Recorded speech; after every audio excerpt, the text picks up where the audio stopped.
Asuntokaupassa aina puhutaan sijainnista. Aina sijainti, sijainti, sijainti. Ja semmoinen hyvä nyrkkisääntö, mikä toimii ympäri Suomen, joka kaupungissa ja pitäjässä, on sellainen, että jos sun asunto on osuuskaupan ja kirkon välissä, niin se on kylän parhaalla paikalla. Nyt ollaan osoitteessa Rinnetie 1.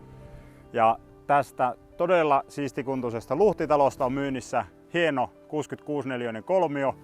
Se osuuskauppa on tasan tuolla päin. Siellä on kaikki muutkin kaupat, Maxin kauppakeskus, Lidli ynnä muuta. Ja kirkko on vastaavasti tuolla päin. Uimahalli, kaikki palvelut muutaman 100 metrin päässä. Eli ollaan ihan kylän parhaalla paikalla. Ja nyt mennään katsomaan sitä asuntoa vähän tarkemmin. Eli tässä on 2000-luvun alkupuolella rakennettu luhtitaloyhtiö, missä on asuntoja aika paljon. Tämä on Alajärven mittapuulla iso yhtiö.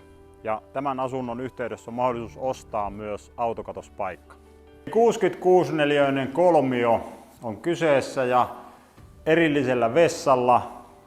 Olohuonekeittiö on tämmöinen puoliksi avonainen, periaatteessa niin kuin tupakeittiö, mutta pikkusen tässä erillään kumminkin. Aika hyvä oloinen tämä pohjaratkaisu. Ja tästä keittiön nurkkauksesta on käynti parvekkeelle, jossa on lasitus. Ilmansuunta on semmonen, että tuonne Lidlin taakse painuu ilta-aurinko, eli aika lailla on niin kuin oikein päin tämä talo tässä. Asunto on alkuperäisessä kunnossa, mutta niin kuin näkyy, niin tämä on ollut erittäin hyvällä pidolla.